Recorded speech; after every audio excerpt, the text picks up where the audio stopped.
While most of their rivals cowered in the garages, hoping to avoid the forecasted rain, Ferrari made a powerful statement of intent by taking to the track in Barcelona for the second day of private testing. It was the first time the world got a proper look at the new SF-26 in action, and it certainly did not disappoint. Charles Leclerc was behind the wheel in the morning, and from all the information that has leaked out from this highly secretive session, it was a very good day for the Scuderia. In fact, for a car built to a brand new set of regulations, it was almost a perfect debut. A shakedown that went off without a single hitch. Ferrari was the very first team to hit the track when the pit lane went green at 9 in the morning. This is more than just a symbolic gesture. It is a clear sign of a team that is well prepared, organized, and confident in their new machinery. They did not waste a single minute. The car looked poised and balanced right from the start. There were no major problems, no dramatic breakdowns, and no costly mistakes. While other teams, like the new Audi and Cadillac projects, reportedly struggled with technical gremlins on day one, Ferrari seemed to have everything under complete control. This smooth, drama-free start is exactly the foundation the team needed to build upon after a difficult few years. It speaks volumes about the work that has been done at Maranello over the winter. The team has clearly learned from the mistakes of the past and has built a car that is not only fast but also robust. The absolute most important thing for Ferrari today was reliability. With brand new power units, a new chassis, and a completely new aerodynamic concept, the biggest fear for every team is that the car will simply break down. But the SF-26 ran like a Swiss watch. Leclerc completed an impressive 64 laps in the morning session alone, which is almost a full race distance at the Circuit de Barcelona-Catalunya. This is a monumental achievement for the very first day of running a brand new car. It means the new Ferrari power unit, the 6610, is not only powerful but also fundamentally strong. This is great news not just for the main Ferrari team, but also for their customer teams, Haas and Cadillac, who will be using the same engine. A reliable power unit is the cornerstone of any championship challenge, and Ferrari seems to have nailed it. This early reliability gives them a huge platform to build on for the rest of the season, allowing them to focus on performance development rather than chasing down technical problems. Even their rivals were impressed. After the first day of testing, Mercedes driver George Russell said he was impressed with how many laps the Ferrari-powered Haas team had completed. He noted that it showed Ferrari had done a good job with their new engine. This is high praise from one of their biggest competitors. Is this the year Ferrari finally gets it right from the very beginning? Or are we seeing a false dawn before the real challenges begin? The day wasn't just about ticking off laps, though. We also got our first little glimpse of the car's raw performance. In the dry morning session, Leclerc set an unofficial lap time of 1 minute 20.844 seconds. However, it is crucial not to read too much into these headline times. Teams run vastly different programs in testing, with varying fuel loads and engine modes. What is far more interesting, and potentially more revealing, is what happened when the weather took a turn. Around 10:30 in the morning, the predicted rain finally arrived. This gave the teams on track a golden opportunity to test their new cars in wet conditions. And in these tricky, low-grip conditions, the Ferrari was significantly faster. Leclerc's best wet lap was more than 6 seconds faster than Max Verstappen's best effort in the Red Bull. Once again, we must be cautious about drawing firm conclusions, but to be that much faster in the wet is a very positive sign. It suggests the SF-26 has excellent mechanical grip and is a car that the drivers can trust in difficult conditions. A car that is fast in the wet is often a car that is well balanced and has a good chassis. It suggests that the aerodynamic and mechanical grip are working in harmony, giving the driver the confidence to push even when the conditions are at their worst. This is a very encouraging sign for a team that has sometimes struggled with unpredictable car balance in the past.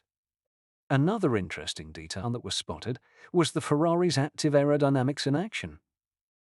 On the main straight, the rear wing of the SF-26 was seen opening up. This is a new feature for the 2026 cars. The wings open on the straights to reduce drag and increase top speed, and then close in the corners to give more downforce. Seeing it working correctly on the first day is another sign that Ferrari is on top of their game. While Ferrari and Red Bull were busy putting their new cars through their paces, it was a very quiet day for most of the other teams. Because rain was forecasted for the afternoon, many teams, including Mercedes, made the strategic decision not to run at all. They did not want to risk wasting one of their 3 precious testing days in potentially meaningless wet conditions. This meant that Ferrari and Red Bull had the track all to themselves for most of the day. This could give them a small but significant advantage, as they were able to gather valuable data in both wet and dry conditions, something their rivals missed out on. This cautious approach from their rivals could play into Ferrari's hands as the season progresses. In the afternoon, Lewis Hamilton was scheduled to take over from Charles Leclerc. This would be his first time driving the new Ferrari. It was also reported that Leclerc's race engineer, Brian Bozzi, would be working with Hamilton. This is because Hamilton is getting a new race engineer for the 2026 season. So, what can we conclude from Ferrari's first day on track? It is still very early, but the signs are incredibly positive.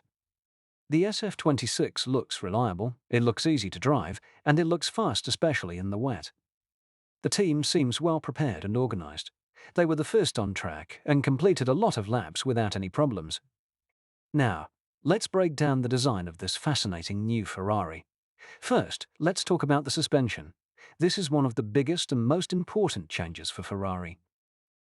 For years, they have used a pull rod system, but for 2026, they have switched to a push rod layout on both the front and the rear. Almost every other team on the grid has done the same. In simple terms, a push rod system moves the internal suspension parts higher up inside the car's body. This cleans up the airflow lower down, which is super important for the new floor rules.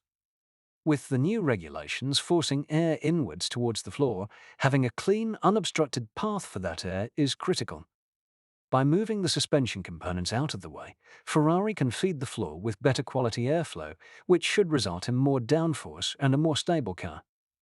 It is a big change that required a complete redesign of the car's chassis and even the gearbox, but Ferrari clearly believes it is the right way to go. At the front, they have also added something called a multi-link wishbone. McLaren used this last year to great effect. It is a clever trick that gives the engineers more options for setup and can help with managing the tyres better. They have also moved the steering arm behind the suspension, another idea borrowed from rivals which helps to clean up the airflow even more. Every little detail counts when you are trying to guide the air exactly where you want it to go. The front wing itself is quite simple for now, but that is by design. Ferrari is starting with a basic concept to gather clean data and will add more complex elements as testing progresses. They have also chosen not to have a traditional brake duct inlet, another trick to improve aerodynamics at the front of the car. With all these clever suspension changes and the promise of a more aggressive aero package still to come, it raises a big question. Has Ferrari, under the new leadership of technical director Loic Serra, finally found the right design philosophy to beat Red Bull? Or are they trying to be too clever, creating a car that might be too complicated? The next big area is the side pods and the floor. This is where races are won and lost in modern Formula One. The side pods on the SF-26 look quite big and bulky compared to the super slim Red Bull. However, the team has been very clear that this is not the final design. They are being very cautious with cooling at the start, and the rear cooling outlet is the largest we have seen on any of the new cars. This suggests that the final version will have much tighter, more shrink-wrapped bodywork, which will be much better for aerodynamics. They are gathering data with this safe A-spec car to make sure the engine doesn't overheat, and once they are confident, they will introduce the more aggressive bodywork. Underneath the car, the floor is full of interesting details. There is a feature that has been nicknamed the mouse house, a hole in the side of the diffuser. This hole allows air to move from the outside of the car to the inside of the diffuser, which helps it work better and create more downforce. Ferrari's version is big, but it shows a different approach to solving the same problem as Mercedes. They have also used 2 metal rods to make part of the floor extra stiff so it doesn't flex at high speed. However, sources say these rods will disappear on the final version, suggesting the final floor design is much stronger and more advanced. Moving to the engine and the airbox, Ferrari is the only team so far to stick with a small triangular airbox on top of the car. They have also kept their unique engine design with a steel cylinder head. This is a very bold move. Steel is heavier than aluminum, but much stronger. This allows the engine to run at incredibly high temperatures and pressures, producing more power and needing less cooling. This is a huge advantage because it means the radiators can be smaller and therefore the side pods can be made smaller. It is a perfect example of the engine department and the aerodynamics department working together perfectly. It is a high-risk, high-reward strategy, but if it pays off, it could be a masterstroke. So what does this all mean? The SF-26 is a car full of clever and aggressive design ideas. The switch to push-rod suspension, the unique engine concept, and the hints of a much more aggressive aero package to come are all very exciting. But the most important news is that this is just the beginning. The team is waiting for the FIA to approve some of their more extreme ideas, including a new floor design.